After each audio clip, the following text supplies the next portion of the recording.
I used to think my life was on track, fast-paced, exciting, and mine. As an event manager, I thrived on deadlines, high-pressure launches, and the rush of pulling off the impossible.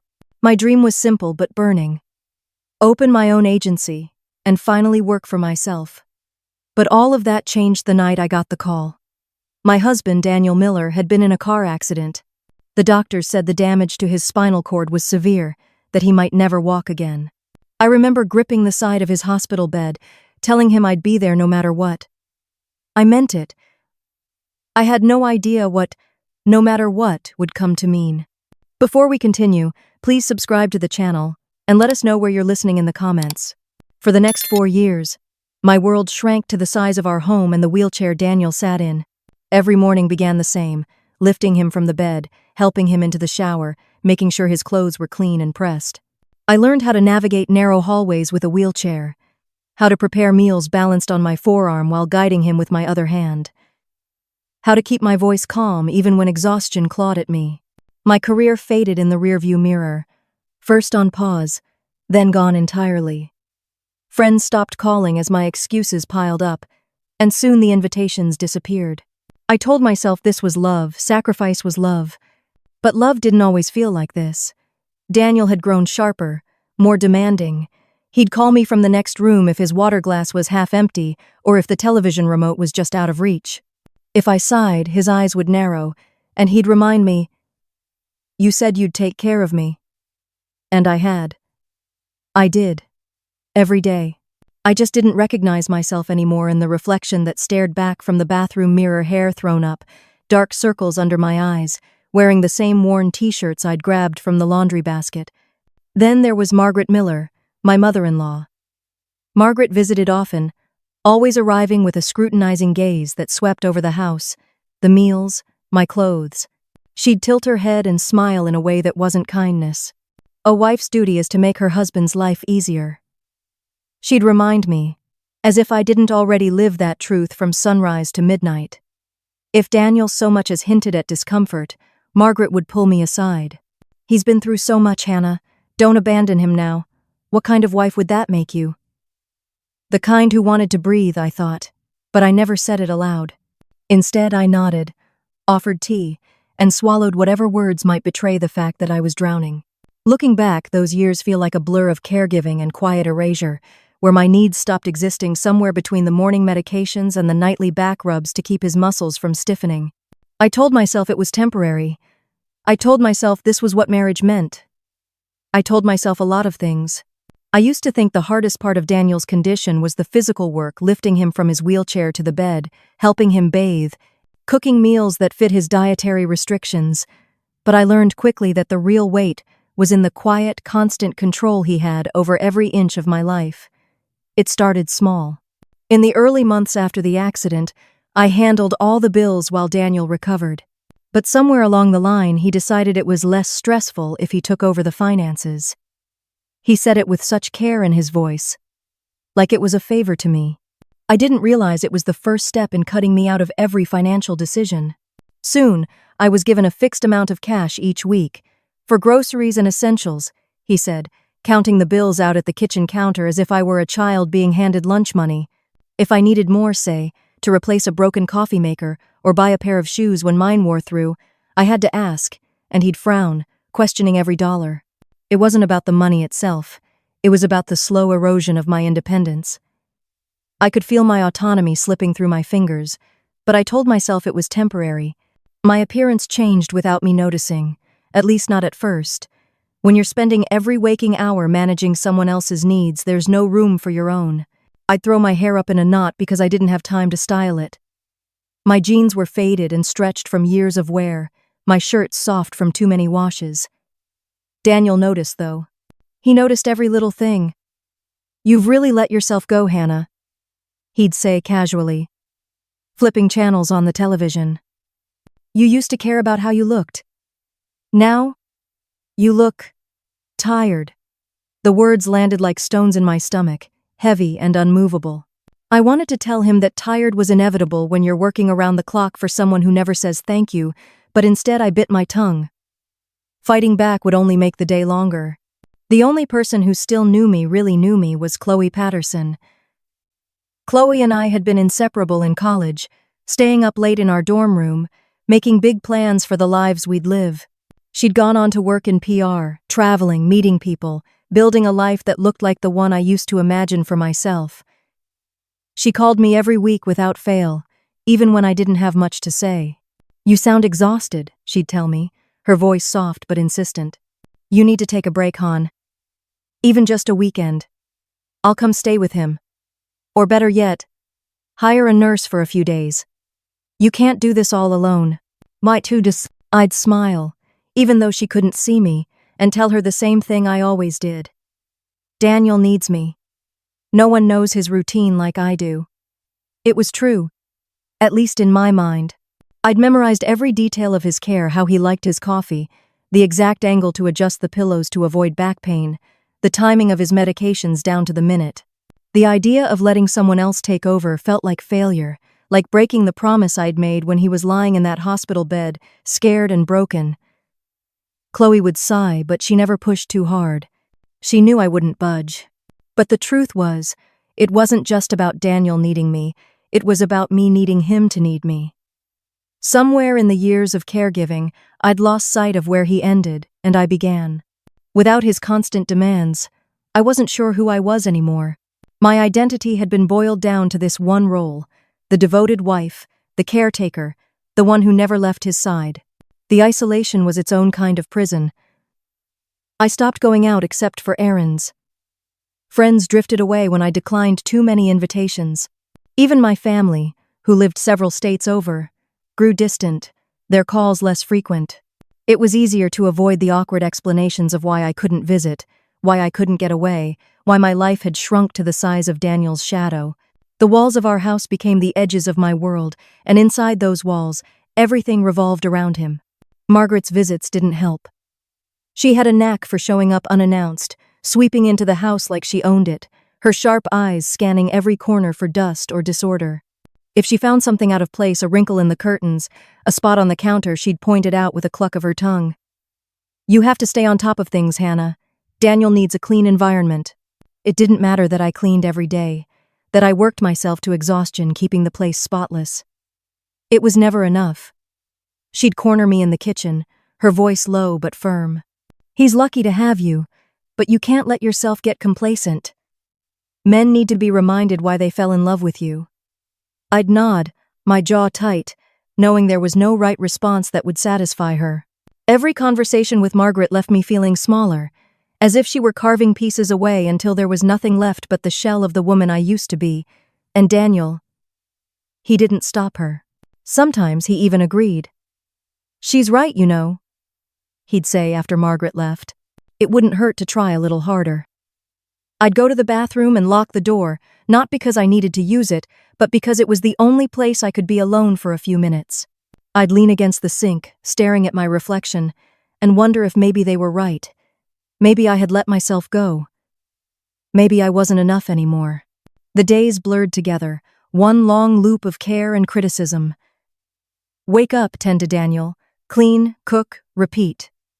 There were no weekends, no holidays, no time off. If I got sick, I still worked. If I was too tired to think, I still worked. And every time Chloe suggested a break, I shut it down. Not because I didn't want one, I did, desperately, but because the thought of leaving Daniel in someone else's hands filled me with a kind of dread I couldn't explain. What if they didn't take care of him the way I did? What if he felt abandoned? What if he needed me and I wasn't there? I told myself this was love, but deep down, I think I knew it was fear. Fear of being replaced, fear of being seen as less than devoted, fear of what my life would look like without the constant chaos of caring for him. Chloe would sometimes pause on the phone, as if she could hear the thoughts I didn't say. "One day, you're going to have to think about yourself, hon," she'd say quietly. "You can't pour from an empty cup." I'd make a joke, change the subject, anything to avoid that truth. Still, her words stayed with me in the quiet moments late at night when Daniel was asleep and the house was still, or early in the morning when I stood in the kitchen making coffee before the day began. I'd think about the life I used to imagine, the one with the event agency and the travel and the freedom, and it felt like a story I'd read once and half forgotten. It didn't belong to me anymore. By the end of the 4th year, I couldn't remember the last time I'd bought something just because I wanted it. I couldn't remember the last time I'd slept in, or laughed until my cheeks hurt, or walked out of the house without checking the clock and calculating exactly how long I could be gone before Daniel might call me back. My world had been reduced to the radius of his reach, and even though part of me knew that wasn't healthy, I clung to it because it was all I had left. And so, whenever Chloe offered to visit, to give me a day or two to breathe, I always answered the same. Daniel needs me. No one else can take care of him the way I do. The words were automatic, like muscle memory. But if I'd stopped to think about them, really think, I might have realized that the person I was trying to convince wasn't Chloe. It was me. It was late on a Thursday afternoon, one of those gray, heavy sky days when the house felt quieter than usual. Daniel had been in his room all day, claiming he wasn't feeling well after lunch. I'd taken the opportunity to catch up on laundry, the rhythmic hum of the washing machine, the only sound keeping me company. My mind was on autopilot: fold, stack, sort until a sound cut through the stillness. It wasn't the television, it was a voice. Daniel's voice. At first, I thought he was talking to himself. He sometimes muttered when he was frustrated with a book or the news. But this wasn't muttering, it was a conversation, clear and animated, with pauses where someone else was speaking on the other end. My pulse kicked up. He never took calls without me nearby. In fact, most of his calls were on speaker, with me dialing for him. I set the warm pile of towels down on the laundry room counter and strained to listen. "You don't have to worry," Daniel said, his tone light, almost amused. "She's just a free maid, nothing more." The words landed like a punch to my chest. Free maid? My brain scrambled to make sense of it. Was he joking? Talking about someone else? But then he laughed a laugh I hadn't heard in years. Not the tired chuckle he used with me, but a deep, unrestrained laugh, the kind that belonged to a man who was comfortable and happy. 4 more years of this, he continued, and everything will be locked up tight. Then we can finally be together. I froze halfway up the stairs, the laundry basket balanced against my hip. Everything in me went still except my heartbeat, which was pounding in my ears. The part of me that had lived in caretaker autopilot wanted to retreat, pretend I hadn't heard a thing. But something else, something sharper, more dangerous, pushed me to move closer. My feet carried me up the rest of the steps, slow and silent. His door was mostly closed, but there was just enough space for a sliver of light to spill into the hallway. I edged closer until I could see inside. And then I saw it. Daniel was standing, not leaning against the bed frame for support, not bracing himself on a cane standing tall, weight evenly distributed on both legs, one hand holding a phone to his ear, the other casually tucked into his pocket. My breath caught so sharply I had to cover my mouth to keep from making a sound. I'd spent 4 years lifting his body in and out of chairs, massaging legs that were supposed to be lifeless, watching him wince and groan if I so much as bumped his foot. And here he was, balanced perfectly, as if those years had been nothing but theater. "You know I can't rush it," he said, pacing a slow circle around the end of the bed. "Abandonment laws are in my favor if I can prove she's unstable, that she can't handle my care. Then I get to keep the house, the accounts, everything." My stomach twisted. He wasn't just lying about his injury, he was planning to use it as a weapon against me. "Babe." The voice on the other end cooed faintly through the receiver. And then Daniel's response. "Trust me, Sophia. We just have to be patient. Let her dig her own grave." Sophia. The name hit me like a cold wave. It took a moment for the memory to surface. Sophia Grant, the physical therapist who had worked with Daniel in the first year after the accident. She'd been tall, poised, confident, the kind of woman who turned heads when she walked into a room. I remembered feeling grateful for her attentiveness back then, even admiring the way she encouraged Daniel to push harder in his sessions. She was also the one who stopped coming after Daniel told me her methods had reached their limit. "No point in continuing," he'd said at the time, shaking his head with weary acceptance. "It's just my reality now." Okay. Now I knew the truth. She hadn't stopped seeing him. She'd just stopped seeing him in a professional capacity. The laundry basket slipped from my fingers, landing on the carpet with a muted thud. Socks and shirts spilled across the hallway like a scatter of white flags, but Daniel didn't hear. He was too busy laughing again, the sound slicing into me like glass. "By the time I'm done with her," he said, his voice dropping to a conspiratorial murmur, "Hannah won't know what hit her." I pressed my back against the wall, trying to keep my knees from buckling. The air in the hallway felt too thick, too hot, and my head was pounding with the rush of adrenaline and disbelief. I wanted to burst in, to scream at him, to demand answers, but the sight of him standing, the sound of him speaking so casually about dismantling my life, left me paralyzed. For the first time in years, I didn't recognize the man in front of me. This wasn't the Daniel I'd married, the Daniel I'd sworn to care for in sickness and in health.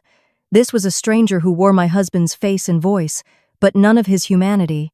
I don't know how long I stayed there, crouched against the wall, listening to fragments of their conversation plans about moving in together, about how much money he'd secured, about selling off non-essential assets once everything was in his name. My name, my sacrifices, my years of care didn't enter the conversation once. Eventually, the creak of the bed springs told me he'd sat back down. Footsteps moved toward the door. Panic jolted me into motion. I scrambled to gather the spilled laundry, shoving it haphazardly back into the basket, just as the doorknob turned. The door opened, and there he was, back in his wheelchair, looking at me with that same practiced expression of mild irritation. "What are you doing up here?" he asked, his tone clipped but casual, as if he hadn't just been plotting the destruction of my life. I swallowed hard. "Bringing your laundry," I said, my voice sounding strange even to my own ears. "You look pale," he observed, his gaze sweeping over me. "Are you feeling okay?" "I'm fine," I lied. "Just tired." "Maybe you should rest. I can manage on my own for a while." The irony was so sharp I almost laughed. He could manage on his own, he'd been managing just fine without me for years. "I'll put these away," I said, lifting the basket. "Later," he replied. "Go rest. Doctor's orders." And then he smiled, that same smile that once made me feel safe. Now it looked like a mask I wanted to rip off. I nodded and turned toward the guest room, the one he'd insisted I sleep in, so I wouldn't disturb his rest. Another lie. The second the door was closed behind me, my legs gave out, and I sank to the bed, the basket sliding to the floor. My hands were shaking so badly, I had to press them against my thighs to steady them. My mind replayed the scene over and over. Daniel's legs carrying him easily across the room, the warmth in his voice when he said Sophia's name, the calculated way he described me as an obstacle to be removed. It wasn't just betrayal, it was annihilation. The man I'd cared for, defended, and sacrificed everything for had been pretending, and in doing so, had turned my life into a carefully controlled performance where I was the fool who didn't know her role was temporary. Somewhere deep inside, under the shock and the grief and the disbelief, something else began to stir. It wasn't anger, not yet. It was the seed of something colder, sharper. A question: if he had been playing me all this time, how long had I been playing along without realizing it?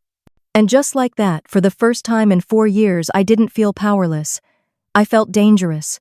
It was one of those dim, heavy afternoons when the air in the house felt weighed down, as if the walls themselves were holding their breath. Daniel had been resting in the bedroom all day, claiming he felt off after lunch. I was halfway through folding the last load of laundry when I caught at his voice. Not the faint, absent-minded muttering I sometimes heard when he watched television, but the clear, measured cadence of a man in conversation. He almost never took private calls. In fact, most of the time I was the one dialing for him. I set the warm stack of towels on the counter and listened. "You don't have to worry," he was saying, amused. "She's just a free maid, nothing more." "Oh." The words dropped like a stone into my chest. "Free maid?" My pulse thudded in my ears. A second later, I heard something else. I wasn't prepared for a laugh. Not the half-hearted chuckle I knew, but a full, deep laugh, easy and familiar. I crept up the stairs, each step deliberate, holding my breath. 4 more years of this, Daniel continued, and everything will be locked up tight. Then we can finally be together. Oh. I was frozen midway up, the laundry basket balanced awkwardly at my hip, torn between retreating and hearing more. Curiosity and a darker instinct won. Near the top, a sliver of light spilled from his half-closed door. I edged close, peering through, and the air left my lungs. He was standing. Not braced on the bed frame. Not leaning. Standing tall, weight even on both legs, one hand in his pocket, the other holding the phone. The man who groaned if I brushed his foot was now pacing a slow circle, casual as ever. "I can't rush it," he said. "Abandonment laws are in my favor if I can prove she's unstable, can't handle my care. Then I keep the house, the accounts, everything. And then, trust me, Sophia. We just have to be patient. Let her dig her own grave." Sophia. The name clicked like a trap springing shut. Sophia Grant, his old physical therapist. I remembered her visits early on, her confidence, the way she pushed him in sessions. I also remembered when he told me she'd stopped coming. Now I saw the truth. She hadn't stopped.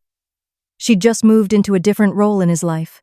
The basket slipped from my hands, clothes spilling silently onto the carpet. Daniel didn't notice. He was laughing again. "By the time I'm done with her, Hannah won't know what hit her." I pressed against the wall, every muscle locked. The man in that room wasn't my husband. He was a stranger who'd been living in my house wearing Daniel's face. Plans about moving in together, about securing money, about selling off assets once everything was in his name. My sacrifices and my life's work erased from the equation. The bed springs creaked as he sat. Footsteps approached. I scrambled, shoving clothes back into the basket just as the doorknob turned. There he was, back in the wheelchair, expression composed. "What are you doing up here?" he asked. "Bringing your laundry," I managed. "You look pale. Are you okay?" "I'm fine. Just tired. Maybe you should rest. I can manage on my own for a while." The irony burned. He could manage. He'd been managing just fine without me. I muttered something about putting the clothes away, but he waved me off. I retreated to the guest room and shut the door, my legs giving out as soon as I was alone. My hands shook. My mind replayed the image of him on his feet, the warmth in his voice when he said her name, the cold calculation in his plans for me. It wasn't just betrayal, it was a complete dismantling of the life I thought we'd built. And somewhere under the shock, something colder stirred, the first thread of resolve. If he'd been playing me all this time, I could learn to play back. I didn't sleep that night. I lay in the narrow guest bed, eyes wide open, staring at the shadows on the ceiling while Daniel's voice played on a loop in my head. "She's just a free maid. Let her dig her own grave." Every word burned, but what haunted me most was the sight of him on his feet, moving so easily, so naturally. The man I had lifted in and out of bed hundreds of times, the man I had sacrificed every piece of my own life for, had been walking this whole time. By sunrise, the shock had hardened into something else: determination. I wasn't going to confront him without proof. I needed evidence so solid it would crush any lie he could spin. The first person I called was Chloe. My voice was shaking when I told her what I'd seen and heard, but her reaction was calm, steady. "Han, you need to breathe, and you need someone who knows how to get the truth without tipping him off. I know a guy, private investigator. Trust me, he's good." That's how I was introduced to Alex Torres, a man in his late 40s with a quiet voice and eyes that missed nothing. We met in the back corner of a coffee shop across town, one of the few places Daniel would never think to look for me. Alex listened without interrupting, jotting down names, dates, and details in a small leather notebook. "If what you're saying is true, we'll get it," he said when I finished. "But you need to keep your head down. Pretend you don't suspect a thing. The more comfortable he is, the sloppier he'll get." It was easier said than done. Every day after that meeting, I had to look Daniel in the eye, cook his meals, and listen to him complain about imaginary aches, all while knowing there was a good chance he was lying through his teeth. My phone buzzed periodically with short, coded updates from Alex, phrases like "progress made" or "pattern established." I never asked for details over the phone. I didn't want to risk Daniel seeing anything. 3 weeks later, Chloe came over under the pretense of helping me reorganize the pantry. In reality, we were meeting with Alex in my living room, while Daniel was out with his mother. Alex slid a thick manila envelope across the coffee table toward me. "You're going to want to sit down before you look at this." Inside was a stack of photographs. The first one showed Daniel upright, no wheelchair in sight, walking across a hotel parking lot with Sophia Grant beside him. She was laughing, her hand resting lightly on his arm. My breath caught, but I turned the photo over and kept going. Another image, taken from a different angle, showed them entering the hotel together. Then one of them at an outdoor cafe, leaning in close, heads nearly touching. In every single shot, Daniel looked strong, relaxed, and completely uninjured. "These go back 18 months, Alex said. "But the motel clerk we spoke to remembers them checking in together over 2 years ago. We have reason to believe the relationship never ended after she stopped treating him." I stared at the photos, my hands trembling. 2 years. For half the time I'd been breaking my back to care for him, he'd been meeting her in hotels and cafes, living a second life while I was trapped in the first. "There's more," Alex said, reaching into his bag for another folder. This one contained bank statements, pages and pages of transactions from our joint accounts. Red circles marked regular transfers, anywhere from $5,000 to $15,000 at a time, all routed to accounts I didn't recognize.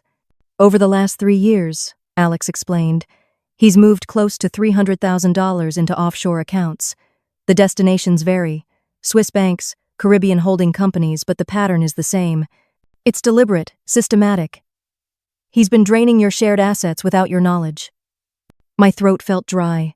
How is that even possible? I see the bills, the grocery money. Alex gave me a look that was both sympathetic and blunt. "Because he controls the master accounts. You've been given just enough access to see what he wants you to see. The rest is hidden." I shook my head, trying to take it all in. "He's been planning something bigger, hasn't he?" Alex didn't answer right away. Instead, he pulled out one last document, a neatly stapled stack of legal forms. "We found this in his home office trash can. My guess is he printed it and then decided to dispose of it, but not before making some handwritten notes in the margins. It's a preliminary petition for guardianship over you." I stared at the words until they blurred. "Guardianship? It's a legal maneuver," Alex said. "If he could get a court to declare you mentally or emotionally unfit, he could become your legal guardian. That would give him control over all of your assets, and your ability to contest any transfers would be extremely limited. It's the perfect setup if his goal is to walk away with everything, and it lines up with what you overheard about proving you can't handle his care." I felt like the floor had dropped out from under me. Not only had he been faking his disability and cheating on me, but he had been actively building a case to have me stripped of any rights to my own life. Chloe reached over and took my hand. "Han, you understand what this means, right? He wasn't just planning to leave, he was planning to destroy you." The words hit harder than any of the photos or documents. Destroy me. And all while I cooked his meals, folded his laundry, and listened to his mother lecture me on being a proper wife. I sat there for a long moment, staring at the evidence spread across my coffee table. The photos, the bank statements, the legal forms. The life I thought I was living had been an elaborate fiction, and the man I thought I knew had been the author of every page. Finally, I looked up at Alex. "Can we use this? In court, I mean?" "Oh, absolutely," he said. "This is airtight, but you have to decide how you want to play it. You can go straight to an attorney now, or you can keep building until the case is overwhelming. Personally, I'd wait. Let him keep thinking he's winning. That's when people like him get reckless." Chloe nodded. "She's right.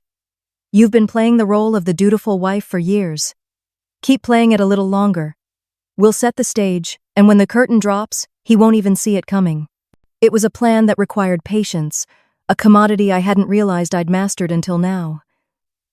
If I could survive 4 years of this marriage, I could survive a few more weeks of pretending.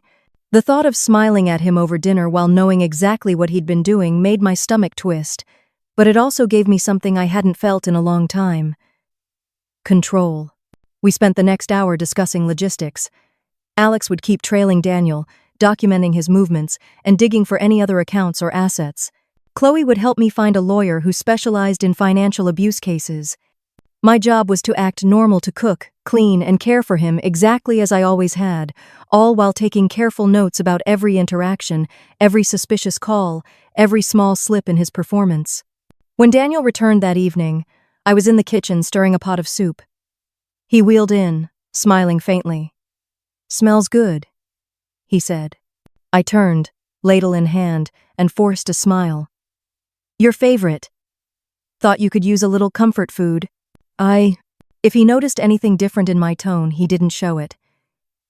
He chatted about his trip with his mother, about how exhausting it was to be out all afternoon.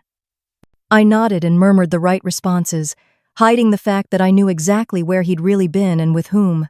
That night, lying in the guest bed, I opened the manila envelope again and spread the evidence across the quilt. The photos of him walking with Sophia. The statements showing the slow siphoning of our savings. The legal petition that was supposed to erase me from my own life. He thought he was the one pulling the strings. He had no idea I'd just cut the first one. The idea came to me late one night, as I sat at the kitchen table with a mug of tea gone cold, staring at the manila folder of evidence Alex had gathered. I'd been thinking about how Daniel had always been obsessed with appearances, how he would perform his role as the brave disabled husband in front of friends and neighbors, soaking up their sympathy, letting them admire his devoted wife. He loved the stage. So why not make it the place where everything fell apart for him? When I told Chloe, her eyes lit up immediately. "A public reveal," she said, leaning forward like we were plotting a heist. "I like it. But it has to be airtight. No chance for him to spin it or escape without everyone seeing the truth." We spent the next hour sketching it out in whispers at my kitchen table, the hum of the refrigerator masking our voices. The plan was simple in theory, but would take precision to pull off. We'd throw a party, a survivor's anniversary for Daniel, celebrating the day of his accident and the 4 years of perseverance since. He'd love the attention, the chance to play the hero, and he'd never suspect it was a setup. The guest list would include a carefully chosen mix. A few neighbors who adored him, our closest couple friends, and most importantly, Margaret, his mother, who still believed her son was a saint. Chloe would invite her friend Jenna, a divorce attorney, under the guise of being Chloe's +1. Alex would be there too, pretending to be an old friend of Chloe's, but really there to manage the technical side of our trap. The key to everything was Sophia.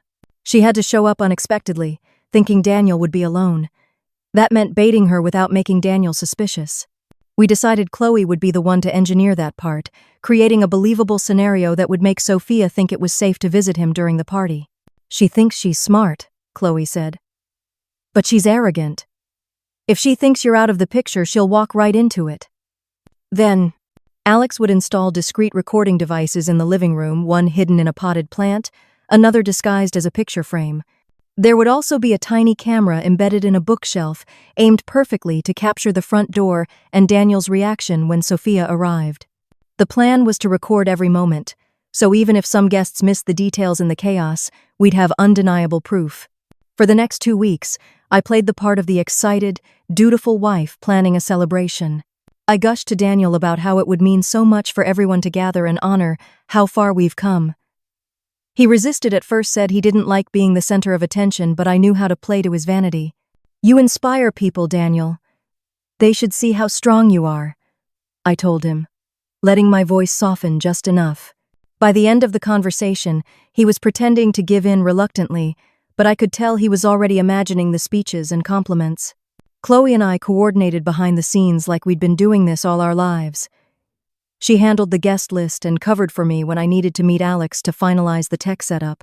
Alex worked quietly and efficiently, showing up one afternoon while Daniel was at a therapy session that we both knew was just another rendezvous. Within an hour, the living room was wired. The devices were so well hidden even I had to squint to find them. The hardest part was managing my own emotions. Every time I saw Daniel lounging in his chair, feigning fatigue, or heard him call for me in that mock helpless tone, my hands itched to throw the truth in his face right then and there. But I held back. The party was our endgame, and blowing it early would mean all of this planning had been for nothing. The week of the event, Chloe confirmed the final piece of the puzzle. Sophia had taken the bait. Using a burner phone and a fake social media profile, Chloe posed as a neighbor and messaged Sophia with a casual update. Saw Hannah packing bags. Think she's going to visit family for the weekend. Daniel's been around the house alone a lot lately. Sophia replied with a smiley face and, good to know.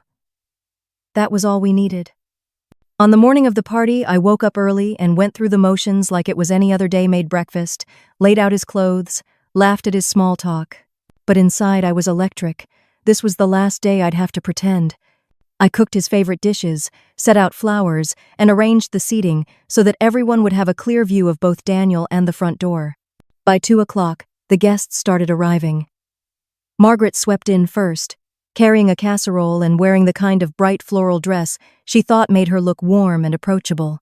She kissed Daniel's cheek, patted my hand, and told me I looked better than usual.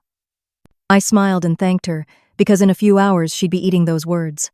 Neighbors arrived next, bringing bottles of wine and plates of cookies, followed by Tom and Janet, our closest couple friends.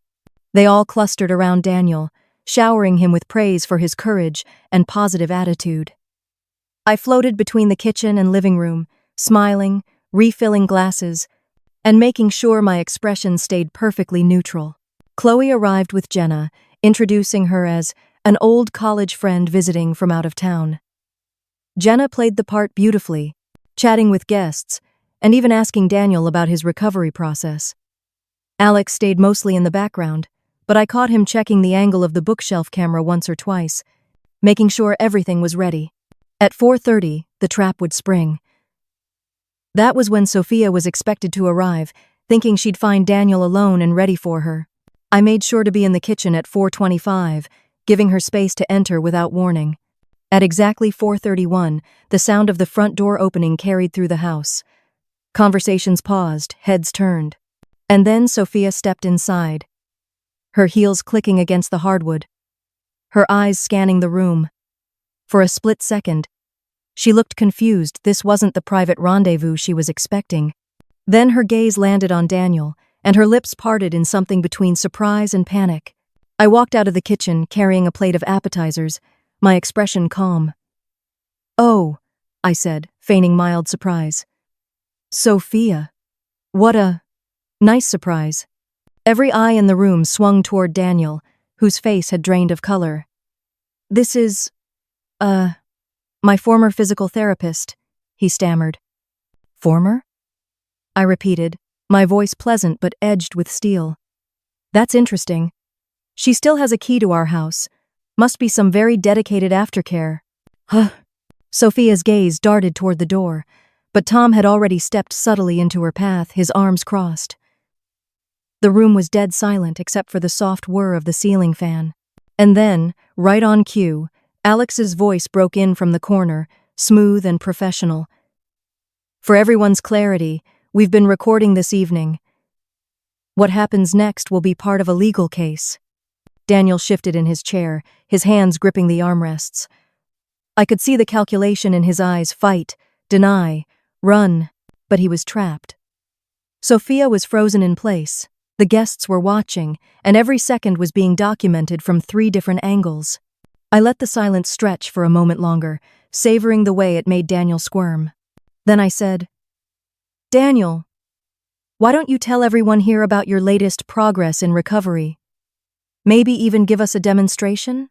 The way his eyes flashed told me he knew exactly what I was doing. But he also knew he couldn't refuse without looking suspicious. The stage was set, the audience was captive, and for the first time in 4 years, I was the one pulling the strings. This was the moment we'd been building toward. By the end of the night, everyone in this room, his mother, his friends, his adoring neighbors, would know the truth. And Daniel's carefully crafted image would shatter into pieces he'd never be able to put back together. The moment Sophia stepped through the door, her designer heels clicking against the hardwood, I felt the entire room change. She didn't just arrive, she detonated. In her hand was a key to my house, dangling from her fingers like a calling card. The chatter in the living room died instantly. Forks hovered midair. Wine glasses froze halfway to lips. Her eyes swept the crowd, confusion flickering across her face before settling into something tighter, controlled panic. She had expected an empty house, Maybe Daniel waiting alone for her with that performative helplessness he wore so well. Instead, she'd walked into a living room full of neighbors, friends, my mother-in-law Margaret, and a few people she didn't recognize like Jenna, the divorce attorney, and Alex, who sat silently in the corner with a small, knowing smile. Daniel's expression was priceless. His face went from startled to ashen in less than 2 seconds, the color draining until he looked carved from stone. "This is, my former physical therapist," he managed, voice cracking slightly. "Former?" I said, stepping out of the kitchen with a plate of appetizers, my tone warm but my eyes locked on him. "That's odd. She still has a key to our home. That's not typical after a treatment ends, is it?" Sophia's gaze darted to the door, but Tom, bless him, shifted subtly to block her way, pretending to refill his drink near the entry. She was trapped. The silence was suffocating. Margaret's brow furrowed as she glanced between Daniel and Sophia. Our friends exchanged uncomfortable looks, their eyes scanning for cues on how to react. I let the pause stretch, letting the discomfort grow like a weight pressing down on everyone in the room. Then I took a slow step toward Daniel, keeping my voice light. "Daniel, why don't you tell everyone about your progress? 4 years ago, the doctors said your chances of walking again were almost non-existent. But, I don't know. Lately I've seen some promising signs, haven't I?" His jaw tightened. "Emily, show us," I interrupted softly, still smiling. "Stand up for your friends. Show them what perseverance looks like." "I can't," he said quickly. "Oh, I think you can." I let my smile harden just a fraction. "We all believe in you, Daniel. Isn't that what you've been telling everyone? That you keep pushing forward? That you never give up?" Every eye in the room was on him now. The pressure was building, a heat so palpable I could see the perspiration forming at his hairline. His hand twitched against the armrest. And then, in that split second of reflex, before his mind could stop his body, he began to push himself up from the chair. It happened so fast, but it was enough. His legs straightened, his back rose, his weight shifted onto his feet. The movement was fluid, instinctive, and in that heartbeat, everyone saw it. A gasp rippled through the room. Margaret let out a sharp, strangled sound, half sob, half exclamation, and covered her mouth with her hand. Janet's wineglass slipped from her fingers, shattering against the hardwood. Tom muttered something under his breath that sounded a lot like a curse. Daniel froze, halfway to standing, realization dawning too late. His eyes darted around the room, calculating, searching for a lifeline that wasn't there. Slowly, awkwardly, he lowered himself back into the wheelchair, his mask of control cracking. I tilted my head, still smiling, though my voice now carried a razor's edge. Amazing. After 4 years, a miracle right here in our living room. "Emily, this isn't..." "Save it." I cut in, my tone sharp enough to make him flinch. I reached for the manila folder Chloe had placed on the coffee table earlier, and held it up for everyone to see. "You've all admired Daniel for his strength, his resilience. You've admired me for my devotion. But what you didn't know, what none of you knew, is that this man has been lying to every single one of you for years." I handed the folder to Margaret first. Her hands trembled as she opened it. Inside, the top photo showed Daniel and Sophia walking hand in hand through a hotel parking lot, no wheelchair in sight, both of them smiling. Margaret's face crumpled as she flipped to the next Daniel, holding a door open for Sophia, Daniel standing in line at a cafe, Daniel carrying a shopping bag down the street. "What is this?" she whispered, her voice breaking. "It's called evidence," I said evenly. 18 months of him meeting Sophia in hotels, restaurants, anywhere but home. 2 years of walking perfectly fine while I carried him, bathed him, fed him. And while I was doing that, he was transferring nearly $300,000 into offshore accounts. Gasps and murmurs erupted around the room. Jenna stepped forward, addressing the guests. "These are bank statements and legal documents showing his attempts to have Hannah declared mentally unfit so he could take full control of all assets." Margaret's sob turned into something angrier, her voice shaking. "Daniel, how could you do this? To her? To me?" He started to speak some half-formed denial, but I cut him off. "Don't bother. I heard you, Daniel. Upstairs on the phone with Sophia. She's just a free maid. Let her dig her own grave. Those were your words. Sophia's face was pale now, her carefully constructed confidence evaporating under the weight of the stares boring into her.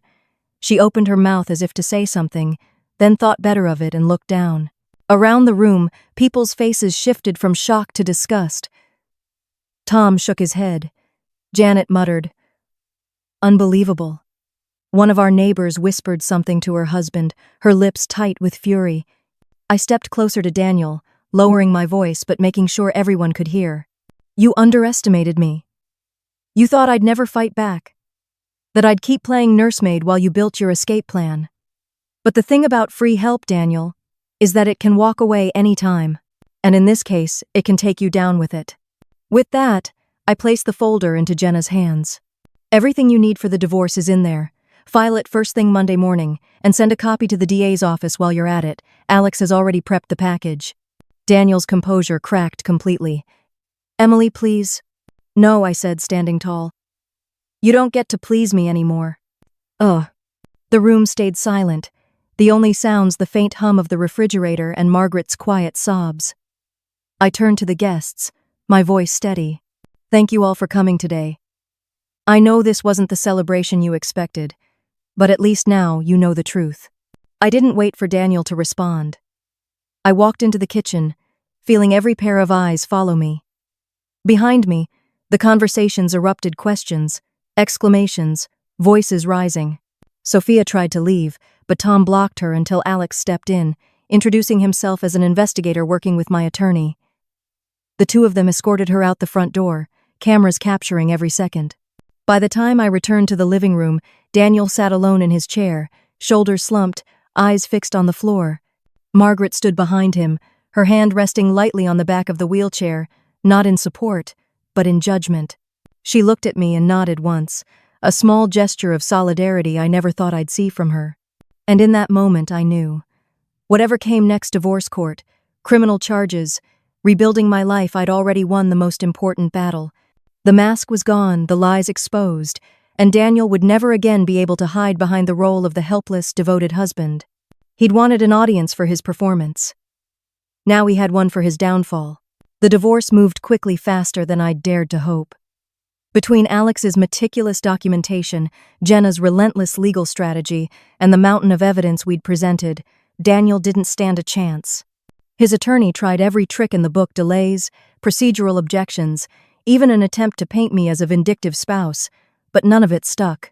Every time they made a claim, we countered with photographs, bank records, recorded conversations, and sworn witness statements from people who'd seen him walk, run errands, and meet Sophia in public.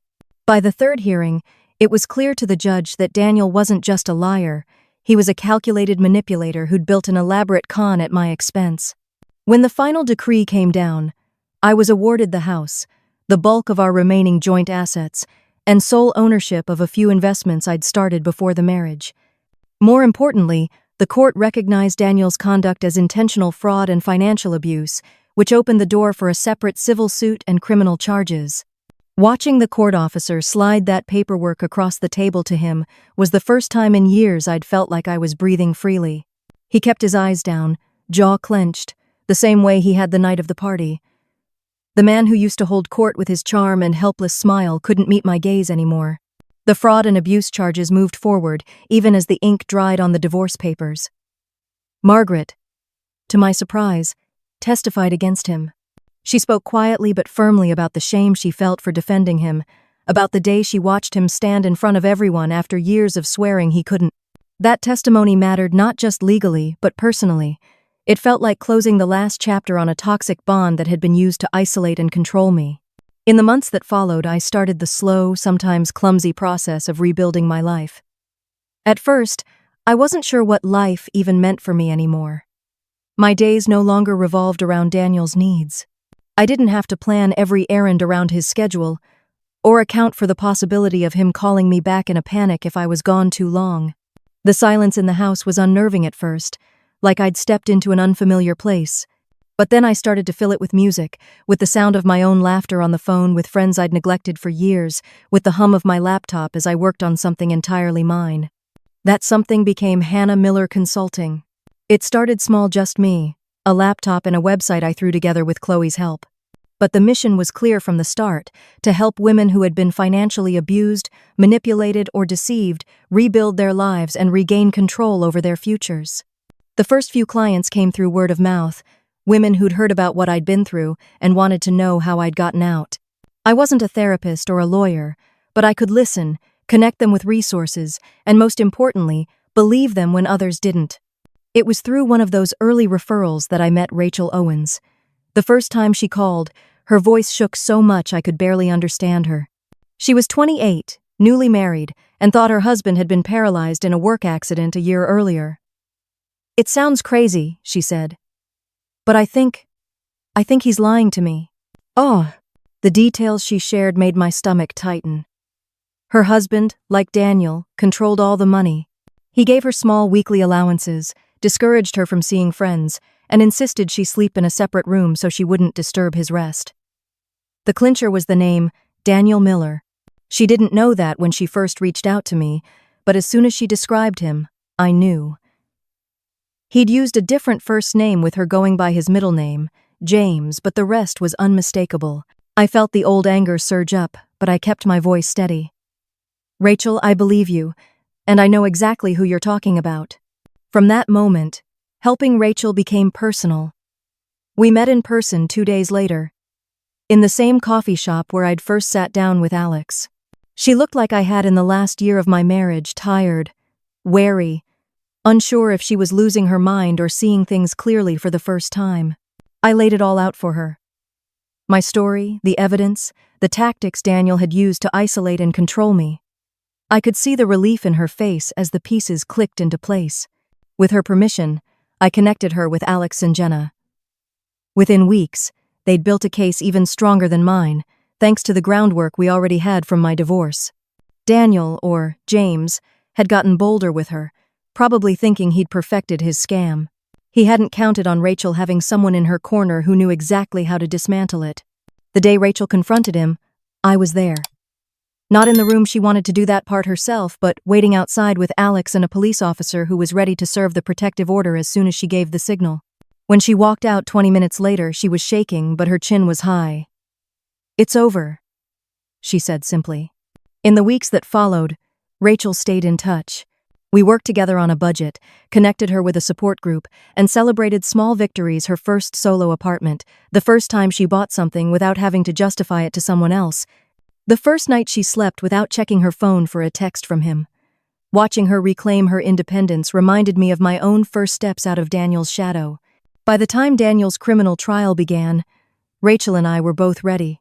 We sat together in the courtroom, side by side, listening as the prosecution laid out his pattern: how he'd pretended to be disabled, exploited sympathy, and siphoned money from the women who cared for him.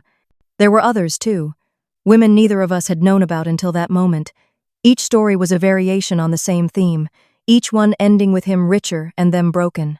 When the guilty verdict came, the air in the room shifted. It wasn't joy exactly. It was relief. The release of a weight we'd all been carrying for too long. Daniel was sentenced to several years in prison for fraud and financial abuse, and ordered to pay restitution to his victims. I knew I'd never see most of that money. But that wasn't the point. The point was that his ability to hurt anyone else, at least for the foreseeable future, was gone. Back at my office, the real office I now rented downtown, with a small team of 2 assistants and a growing client list, I framed a copy of the court's judgment. Not because I wanted to dwell on Daniel, but because I wanted to remember that survival could turn into victory. That the worst thing someone does to you doesn't have to be the thing that defines you forever. Hannah Miller Consulting was thriving. Chloe was now officially part of the business, running workshops on recognizing early signs of financial control and manipulation. Alex occasionally took cases through us, and Jenna referred clients who needed emotional support alongside legal counsel. Rachel even came back to speak at one of our seminars, standing in front of a room full of women and telling them, "If you think something's wrong, it probably is. Don't wait for proof to start protecting yourself." Oh, some days I still thought about the years I'd lost, about the trips I never took, the career I'd put on hold, the friendships I'd let fade. But then I'd look around my office, hear the low murmur of clients in the waiting room, or get an email from someone saying, "Your story gave me the courage to leave, and I knew I'd built something better from the wreckage." Daniel had once called me a free maid, as if that was all I'd ever be. He was wrong. I was free. Yes, but I was also rebuilding, thriving, and making sure that women like me, like Rachel, would never have to face someone like him alone. When the verdict came down guilty on all counts, it felt like the air in the courtroom shifted. Daniel sat at the defense table, shoulders hunched, no trace of the polished charm he'd once wielded like a weapon. The sentence was harsh but fitting. Years in prison for fraud and financial abuse, restitution to his victims, and the official dismantling of the small network of enablers who'd helped him move money and cover his lies. The man who had spent years pretending to be powerless had finally been stripped of his power entirely. Watching him led away in handcuffs, I didn't feel triumphant in the way I'd once imagined. It wasn't joy, it was closure. In the days that followed, news outlets ran stories about the disability fraud ring, showing pictures of Daniel and outlining his pattern of manipulation.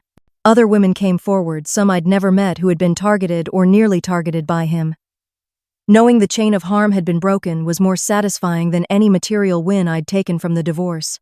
The prison sentence wasn't just about punishing Daniel, it was about sending a message to anyone who thought they could use love and trust as tools for exploitation. For me, life didn't just return to normal. It became something entirely new. I learned the kind of strength that doesn't come from enduring quietly, but from standing up and drawing a hard line. I understood that my worth had never been tied to how much I could sacrifice, how invisible I could make myself to keep someone else comfortable. My value was in my ability to protect myself, to rebuild, and to make sure my story became a shield for others. Through Hannah Miller Consulting, I saw every day how easy it was for love to be twisted into control, for kindness to be mistaken as weakness. And I saw, too, how quickly things began to change when someone felt believed, supported, and equipped with the right tools. My own scars became part of the blueprint for other women to escape, recover, and thrive. Standing in my office one evening, looking out over the city as the lights flickered on, I thought about the woman I'd been the day I discovered Daniel's secret. I remembered the crushing disbelief, the hollow feeling in my chest, and the small, stubborn spark that had told me to stay quiet until I had proof. That spark had saved me. If there was one thing I wanted anyone hearing my story to take away, it was this. Trust your instincts, even when you can't explain them yet. Keep your receipts, your screenshots, your notes. Protect your future self as fiercely as you would. Protect someone you love. And above all, never let love or the illusion of it turn you into someone invisible. Because love should never cost you your voice. And I would never be silent again. Looking back, I realized the most dangerous part of what happened to me wasn't just Daniel's lies. It was how easily I let myself believe that love meant sacrificing everything, even my own identity. I thought being a good wife meant enduring quietly, proving my devotion by putting his needs ahead of mine every single day. But real love doesn't demand you erase yourself. It doesn't trap you in silence, or make you doubt your own instincts. The truth is, the first red flag is that quiet voice inside you saying, "Something isn't right." Listen to it. Protect yourself even if it feels uncomfortable. Document what you see and hear. Reach out to someone you trust before isolation becomes your normal. I learned that self-respect is not selfish, it's the foundation of every healthy relationship. If someone truly loves you, they will never ask you to give up your dignity, your independence, or your sense of self. And if they do, you have the right and the responsibility to walk away. Love should build you, not break you. You are not here to be invisible. You are here to be whole, seen, and valued for exactly who you are. If you enjoyed this story, please remember to give the video a like, subscribe to the channel, and share your thoughts about it in the comments below. To hear the next story, simply click on the box to the left. Thank you so much for watching.